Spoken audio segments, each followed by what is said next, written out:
On gagne quoi avec ça? Un t-shirt, un crayon, des badges. Alors ça veut... Vous gagnez quelque chose.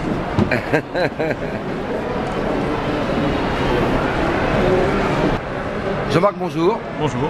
Vous êtes responsable d'une équipe à l'ONF dans la Meuse. Tout à fait. Ah, donc vous encadrez une dizaine de personnes. C'est ça. Et vous êtes présent donc au Salon de l'Agriculture 2010, comme chaque année. Comme chaque année. Alors, on rappelle que vous dépendez du ministère De de l'Agriculture et que vous avez un certain nombre de missions dont on va parler. Mais cette année, il y a un thème fétiche, donc c'est le bois, énergie et la biodiversité. Et la biodiversité. tout à fait. Expliquez-nous. Donc on va remettre les choses dans l'ordre. Donc le thème principal cette année, c'est pour répondre aux attentes du Grenelle de l'environnement, la biodiversité, pour mettre, j'allais dire, des images, des termes précis sur ce propos qui est très utilisé. Voilà, par les très médias, à la mode très maintenant. à la mode. Alors, et donc la la biodiversité, pardon, c'est un mot un petit peu flou dans l'esprit des gens. Donc l'ONF est là pour expliquer ce qu'est la biodiversité, parce que honnêtement, pour un forestier, c'est notre quotidien. Le maintien de la diversité des espèces, la diversité des milieux. Et quand on dit diversité, on dit que de notre côté, on met toutes les chances pour qu'il n'y ait pas, j'allais dire, d'homogénéisation des milieux, ce qui est très dangereux. Donc il faut une diversité d'espèces végétales, une diversité d'espèces animales, biodiversité, ce sens pour toutes ces noblesses dans ce terme-là. Vous êtes là pour la sauvegarde.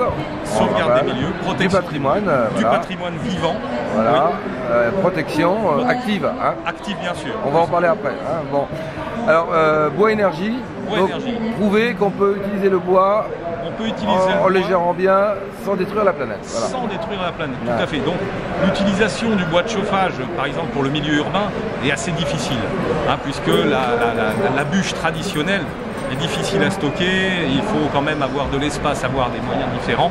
Donc on propose une alternative avec le bois énergie. On met le bois sous forme de pellets, de plaquettes, donc du bois déchiqueté, dans le cadre des pellets, du bois reconstitué, où il y a un bien meilleur rendement, un rendement calorique bien plus élevé, et une facilité de transport et de stockage vraiment accentuée.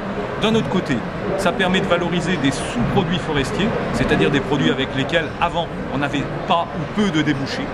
Donc il faut faire par contre attention de ne pas tout utiliser, c'est-à-dire que certaines parties du végétal doivent rester en place pour continuer à nourrir les sols. Donc l'objectif du bois énergie n'est pas non plus d'appauvrir les sols. On l'a entendu souvent sur le salon, oui mais vous prenez tout, les branches, les feuilles. Non, on sait se limiter, on connaît l'équilibre, la fragilité des équilibres, donc on ne ramasse pas tout.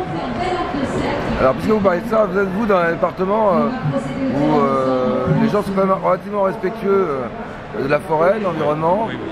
C'est pas le cas partout. C'est pas le cas partout. Rappelons un peu ce que vous faites en pratique. Alors il y a une surveillance, comment ça se passe? Vous avez un agrément pour intervenir. Nous sommes assermentés, effectivement. Hein, les personnels fonctionnaires sont assermentés. Alors c'est-à-dire, vous voyez un contrevenant. C'est quoi un contrevenant d'abord? Un contrevenant, c'est quelqu'un qui, par ignorance ou en toute connaissance de cause, pardon, sort du cadre légal. Ouais. C'est-à-dire que on peut très bien, on a déjà vu des gens faire leur vidange moteur dans les fossés forestiers, d'accord, imaginez la pollution. On voit aussi des gens dans le milieu naturel forestier qui coupent sans autorisation. On voit des gens, par exemple, allumer des barbecues l'été dans des zones à risque incendie. Vous voyez, donc on est là, si vous voulez, comme garde-fou pour essayer de faire en sorte qu'il n'y ait pas d'accident dans le milieu naturel. De part, alors l'utilité de la fermentation, effectivement, on peut dresser procès verbal. Mais le procès verbal, c'est la dernière des solutions. La meilleure des solutions, c'est quand même en amont. La prévention, la formation, l'éducation. Donc l'ONF a quand même pas mal de moyens en communication. Nous donnons ces moyens. Alors déjà, on vise le public scolaire.